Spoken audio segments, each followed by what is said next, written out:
All right, guys. So next thing we're going to introduce is the elastic net. Now, we're going to introduce these concepts and then we're going to use them. And I want to show you examples of how to use this stuff. And I'm going to show you how everything comes in. And then during the week, I'm going to show you some more examples of how to use this stuff and some more, hopefully things you find interesting.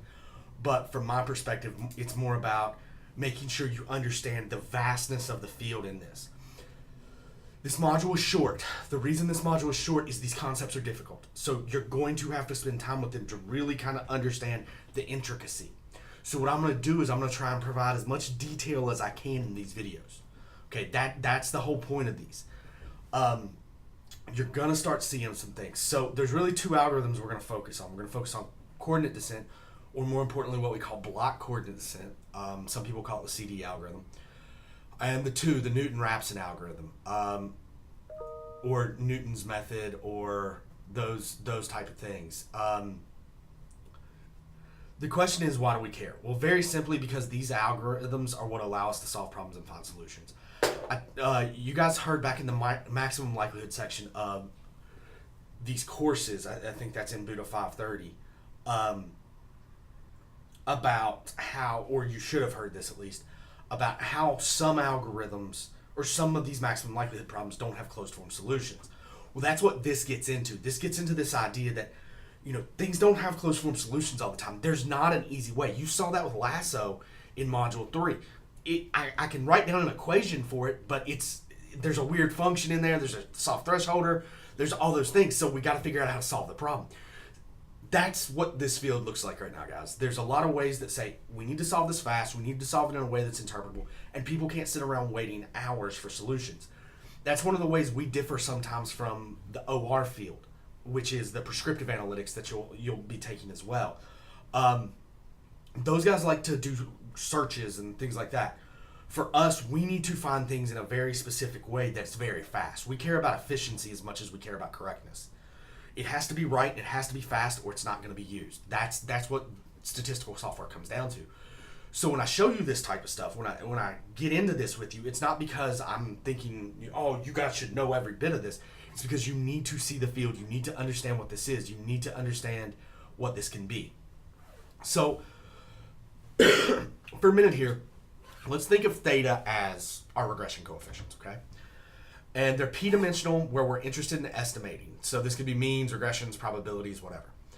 The elastic net penalty is defined as this function: 1 minus alpha divided by 2 times the 2 norm of theta squared. So there's your ridge penalty times 1 minus alpha divided by 2 plus alpha times the L1 norm of theta.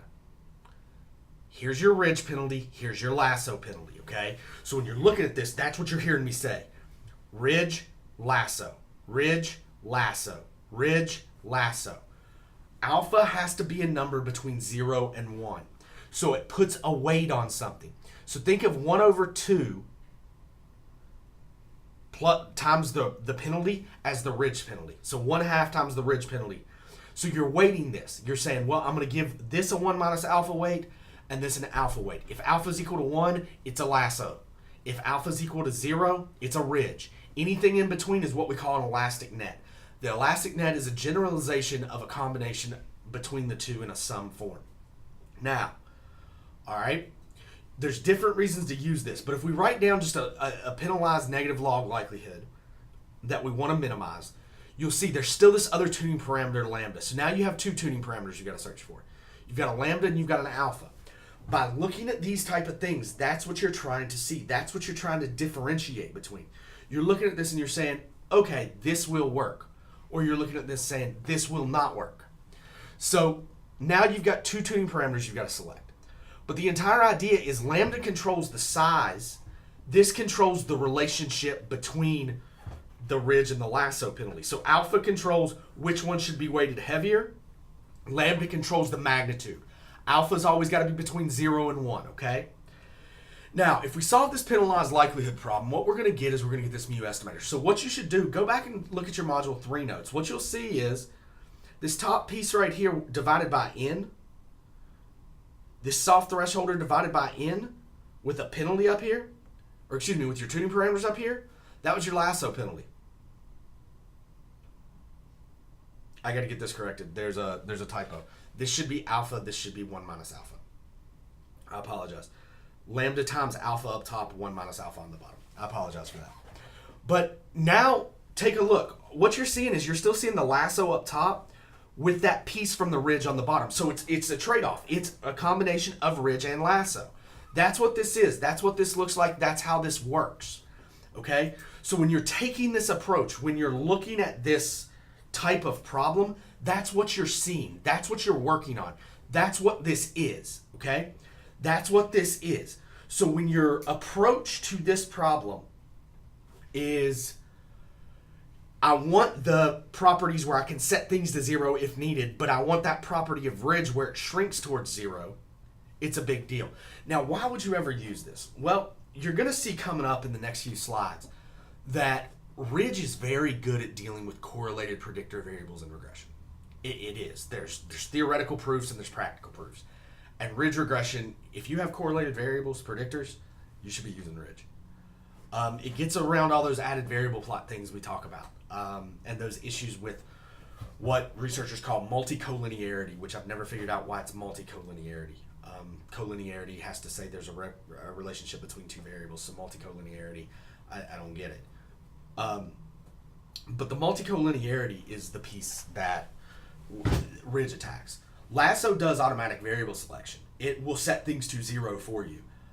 There's really no hypothesis testing in this stuff, which is honestly what I like about it. I like that we're focused on predictions and not hypothesis tests.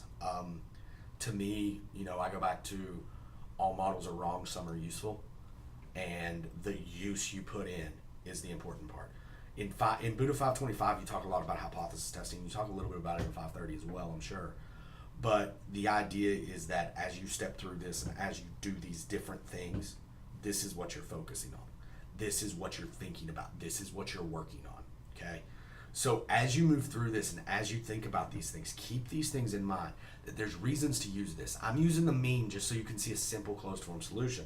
But as we move into more complex examples, you'll start to see more complex things, all right? All right, guys, let me know if you have any questions. Let me know if you need anything. I'll get the typo fixed.